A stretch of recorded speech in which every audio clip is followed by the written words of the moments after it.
Hello friends, welcome to my channel. Let's have a look at problem 977, squares of a sorted array. So in this video, the goal is to practice how to merge two lists together. So first I'll read through the statement of the problem, and then we will do a simple analysis and then share the code. So here we're going to provide a linear time solution according to the follow-up in the problem statement. So first, let's look at the statement of the problem. So given an integer array nums sorted in non-decreasing order, return an array of the squares of each number sorted in non-decreasing order again. So here are two examples. So in both of the two examples, there are positive numbers and there are negative numbers. So if we compute their squares and then do the sorting, so this is actually trivial. So because sorting actually is an n log n algorithm, so which is not linear. So in this case and in this problem, it's better to take into consideration that the array is sorted. So in the first example, actually we can first look at 0, and then we look at both sides to the left and to the right of zeros and append the smaller squares each time. For example, we have 0, and then we append 1 square, and then put 3 square, and then negative 4 square and 10 square, right? So this is example 1. So similarly, we can analyze example 2. So before we look at the code, let's look at the constraints. First, the length of this array can be up to 10 to the power 4. So this actually defines the problem size. And secondly, the elements range in the nums are bounded in between negative 10 to the power 4 to positive 10 to the power 4.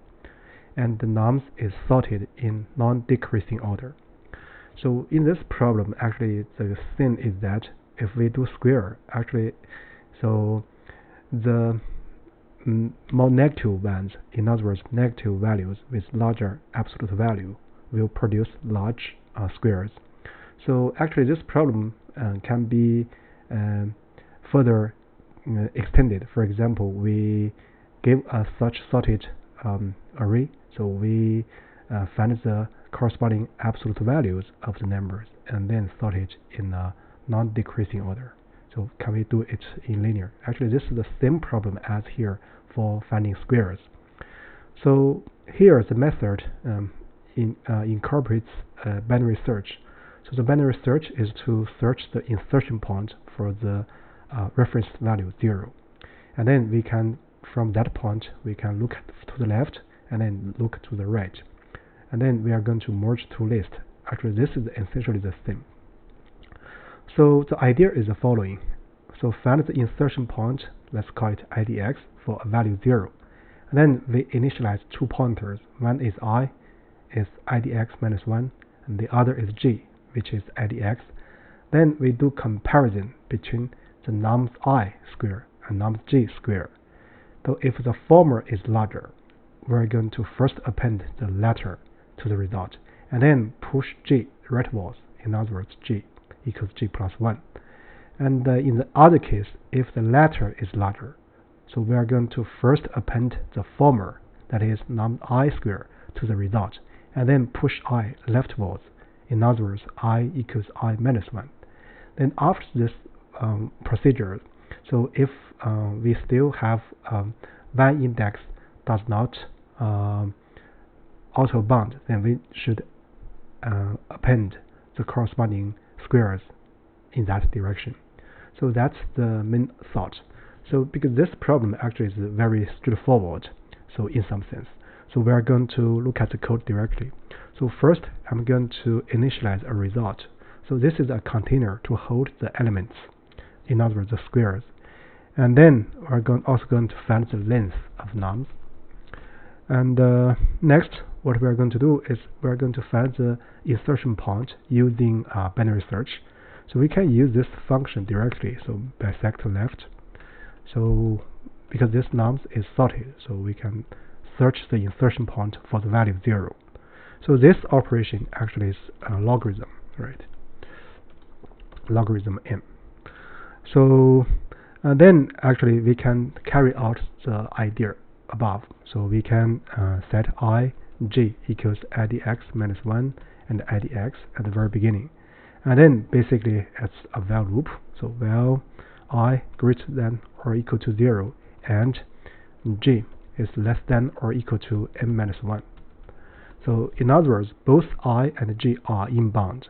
So in this case, we have a left, we have a right. So left is nothing but nums I square, and right is nothing but nums j square. So we want to compare left and right. So we want to first append the smaller one. So in other words, if left is greater than or equal to right, so we are going to append right, and then push j to the right. Otherwise, we're going to append left, and then we push I to the left. So that's the while loop. So afterwards, so there's a possibility that I is inbound or j is inbound. So in this case, we're going to add the corresponding remaining numbers. So while I is greater than or equal to 0. So what we're going to do is that we're going to append nums I square. So in this case, there's no comparison anymore. So we just need to push the I to the left. Or it's possible that j is less than or equal to m minus 1.